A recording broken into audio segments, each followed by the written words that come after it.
Everyone welcome back to Rashmi tutorial. तो 2 days हवा आम यूनिट 1 रो fill in the blanks discussion करुले। आज किछिटा क्वेश्चन डिस्कसन करबा, देन काली ठारू आमे 1 वर्ड वाला क्वेश्चन डिस्कसन करबा।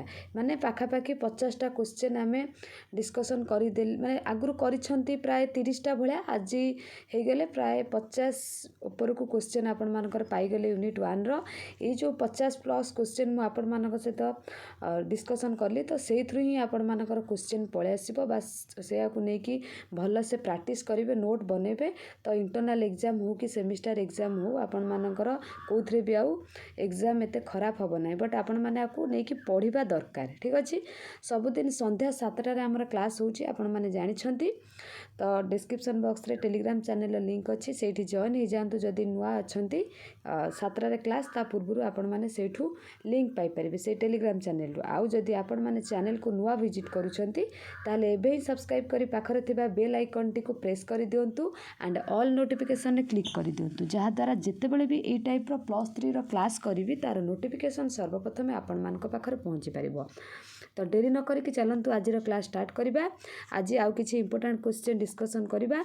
जो 2 दिन हैला क्वेश्चन मु डिस्कसन कलिनी, आपण मानकु सहज लागुची ना कष्ट लागुची निहाती कमेंट सेक्शन में कमेंट करिवे। मत तो लगुच आपण मानकु इजी लागुथबो क्वेश्चन गुड़ाक, एते भी हार्ड नुह। फिर भी आपण माने कमेंट करिवे। आ समस्त नोट बनेलिन कि नाही, जदि नोट बनै छंती आपण माने मते पर्सनली टेलीग्राम चैनल शेयर करि परिबे, मु आपण मानको नोट देखिबी। तो एबे चलंतु स्टार्ट करिबा। तो नंबर 1 क्वेश्चन कहिछि, the dash in ecosystem which is unidirectional in nature which is based on 2 important laws of thermodynamics, जोटा होछि एनर्जी फ्लो हैला।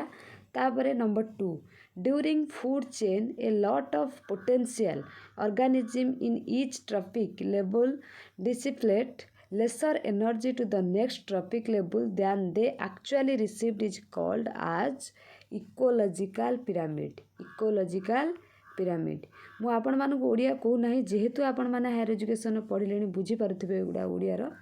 तो बस खाली क्वेश्चन जानिबा दरकार, यूनिक क्वेश्चन कोन आसुची फिल इन द ब्लैंक्स रो, ता सहित आंसर।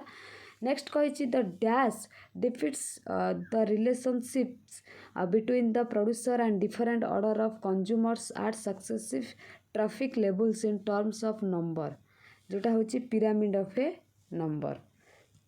Next होछि, the dash describes the total amount of energy utilized by the organism at each trophic levels of food chain. Pyramid of energy, এটা ଗୋଟେ important question. The pyramid of energy describes the total amount of energy utilized by the organism at each trophic levels of food chain. Next ଆସିଲା the cyclic movement of chemicals between the abiotic environment and biotic components is called as, भलो से बुझंतु, the cyclic movement of chemical between the abiotic environment and biotic environment component is called as dash biogeochemical cycle. Answer होची। Next, the different types of biogeochemical cycle are dash dash and dash, जार answer होची hydrological, gaseous, तापरे sedimentary हैला। एटा भी गोटे important. Next आपण मानकर the undesirable change in the physical, chemical or biological characteristics of air is known as dash, जार answer होची air pollution. Next, the sources which are mainly responsible for air pollution are dash dash dash and dash, जार answer होची industries, automobiles, ionising radiation, agriculture. एटा टिके मन रखिबे, बहुत सारा अच्छी क्वेश्चन को फास्ट बुझिबे। The source which are mainly responsible for air pollution are dash dash dash and dash. ठीक अच्छी। नेक्स्ट को जीवा।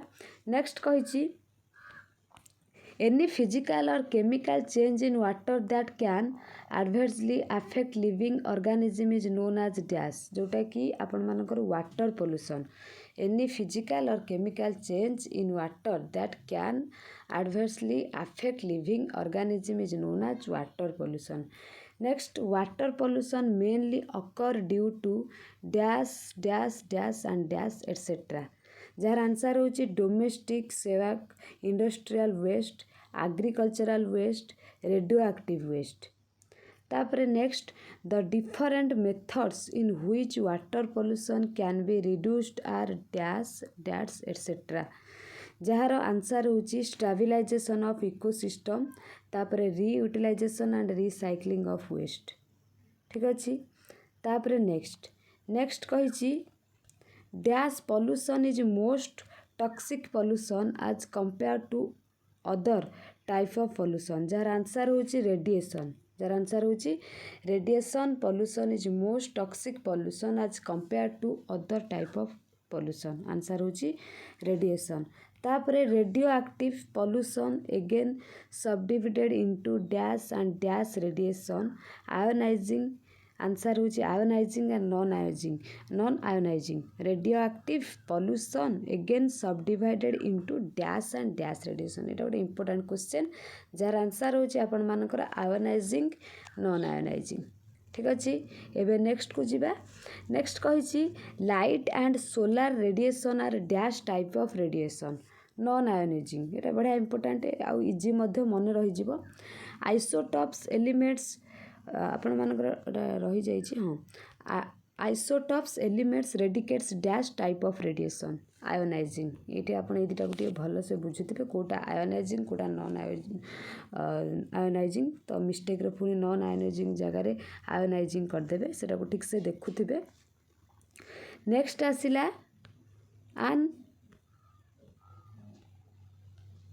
an unfavorable change in the natural quality of soil brought about by the addition or removal of substances and factors which decreases the productivity quality of plant growth is known as soil pollution exactly soil pollution क्या कह जाए सेटा ही लिखा जाइए और किछि नुहे definition टा बस सेटा को बढ़े कि आपण मानकु कंफ्यूज करबा एमती बेले बेले लिखि थाए बट आपण माने कंफ्यूज न होय कि भलो से बुझिबे soil pollution is classified into dash and dash pollution negative soil और positive soil एटा पूरा इजी हैला तापर next dash is caused due to overuse of soil and soil erosion negative soil pollution is caused due to overuse of soil and soil erosion तापर dash caused due of man-made activities like wastage from the chemical fertilizers pesticides तापरे herbicides etcetera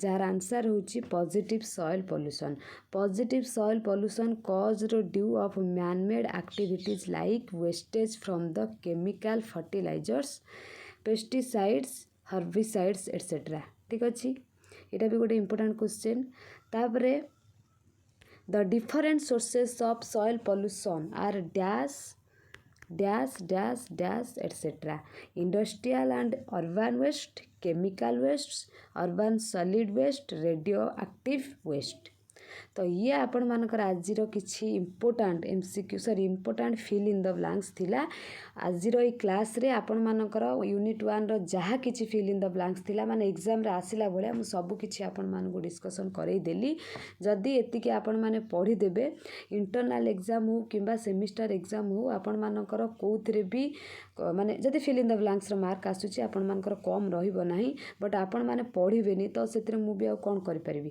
बुझि पारछंती तो आपण माने जदी पढ़े जदि भी यूनिट 1 रू आपण मानकर जिते मार्क भी आसुना कहीं आदौ भी भूल हम ना तेणु पढ़ंतु मन देकी एटा को लेकिन पढ़ंतु आ जो माने नोट बनई मत कमेंट सेक्शन में कमेंट करंतु जदि बेसी नोट बनैबा आसीथिबो मु ग्रुप टाकू पब्लिक कर देबी टेलीग्राम चैनल तो समस्त नोट शेयर करि परिबे आउ ता सहित आपण माने केते मात्रा रे प्रिपेयर होउचंदी निज पढ़ा को केते सीरियस होउचंदी सेटा भी मते कमेंट करि परिबे आसंता काली हमें वन वर्ड वाला यूनिट 1 रो डिस्कशन करिबा वन वर्ड सरिले धीरे धीरे एमती सबू मु आपण मानकर रेगुलर क्लास कर करके जीबी बस आपण मानकर सपोर्ट दरकार निहाती बहुत मात्रा शेयर करिवे आ कमेंट करिवे आजिर क्लास आपण मानकु केमिति लागिला मते तो लागुछि आपण मानकु आजिर क्लास निहाती भलो लागिथिबो ता सहित आपण मानकर जदि किछि ईवीएस को लेकिन डाउट थाए ना मते टेलीग्राम रे आपण माने पचारि परिबे आजिर क्लास को आमे एठी रखिबा थैंक यू ऑल।